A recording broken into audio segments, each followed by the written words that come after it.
Bakulot naman.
All the dresses that Yeah. ito na. 100 plus.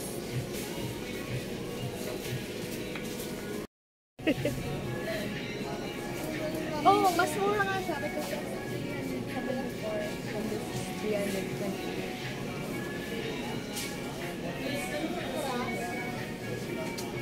Yeah. Requesting Fridays merchandiser, please proceed to rack number 27. 120. Senior? 120.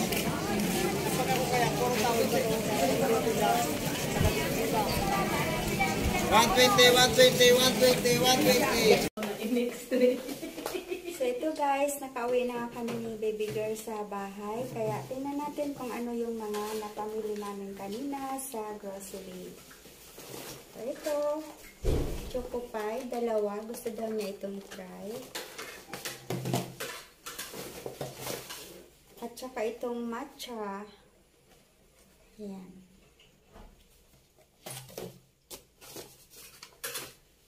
At syempre, itong olive oil. Yan. Mas mura ito compare dun sa isang brand ng olive oil.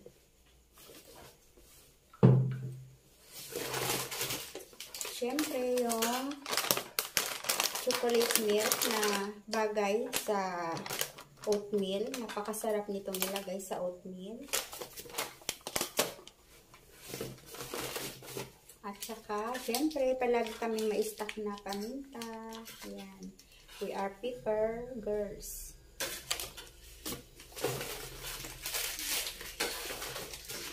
At syempre, mga Knorr soap. Ayan. Mahilig kami sa mga sabaw-sabaw. Kaya ito, ang aming stock na gagawin mga sabaw. Ayan. Iba-iba siyang flavor.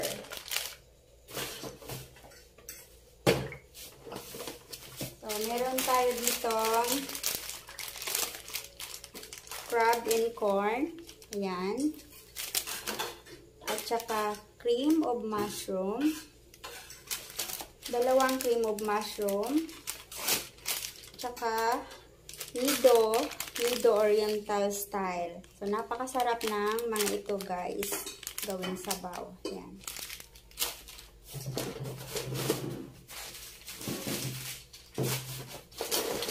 Siyempre, mauubos na yung unang biniling oatmeal. Kaya ito, may bumili ulit. Para palagi tayong may oatmeal. Nito guys. Maganda ito sa ating katawan. Lalo na yung mga gustong mag-diet. Ayan. Sarap mag-oatmeal na lang sa gabi. So, ngayong gabi guys, mag-oatmeal na lang ako.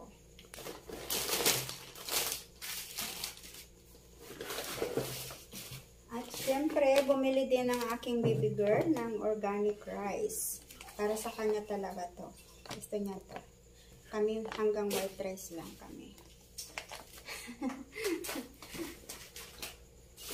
At saka, syempre, may peanut butter na paborito niyang ihalo sa kanyang special recipe. One of these days, guys, ay pakikiusapan ko siya na gawin yung kanyang special recipe at ipapakita ko sa inyo dahil napakasarap talaga, guys.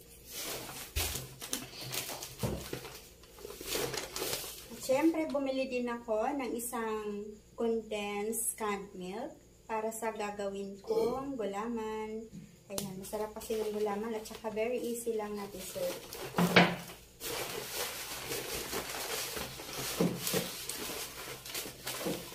Meron ding green peas na frozen. Masarap tong ihalo sa giniling. Yan. Saka itong Eden cream cheese. Yan. Magaling kasi magluto ang anak ko ng mga, mga out of the world niyang recipe. Yan. Kaya ito mga ginagamit niya. So ako hanggang mga gulay-gulay lang ako guys. Di ako masyadong sa mga modern na mga lutuin. At ito nga, apitina. Ginagamit din niya ito. So sa kanya ko lang ito nalaman ang mga ganitong bagay guys.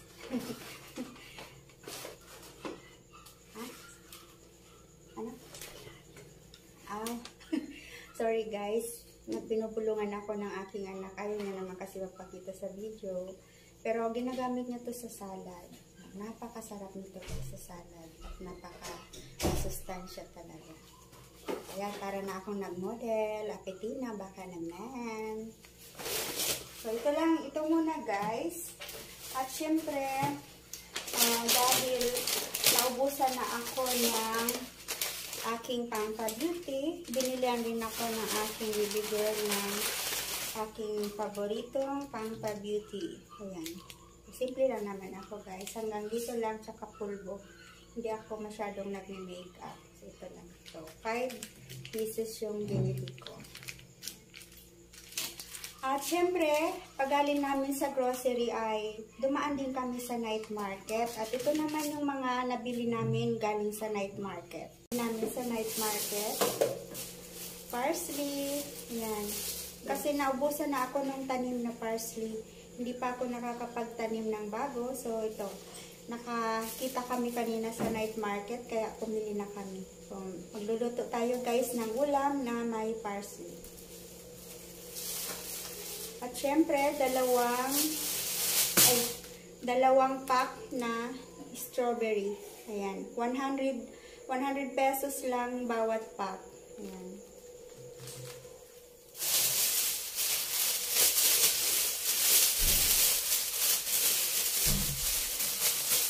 At ito rin, dalawang bell pepper. Isang green at isang red. For salad naman ito guys.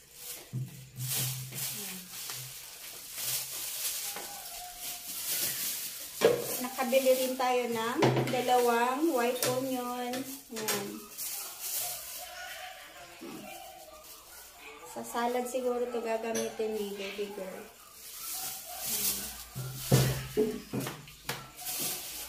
At syempre, meron pa tayo dito napaka-sarap na mangosteen. Ayan, 1.5 kilo ang nabili namin.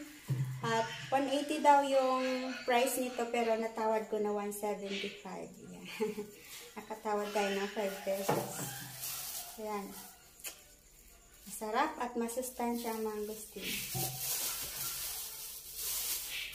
So, bukas ko na to guys. So, ilalagay sa mga paglalagyan.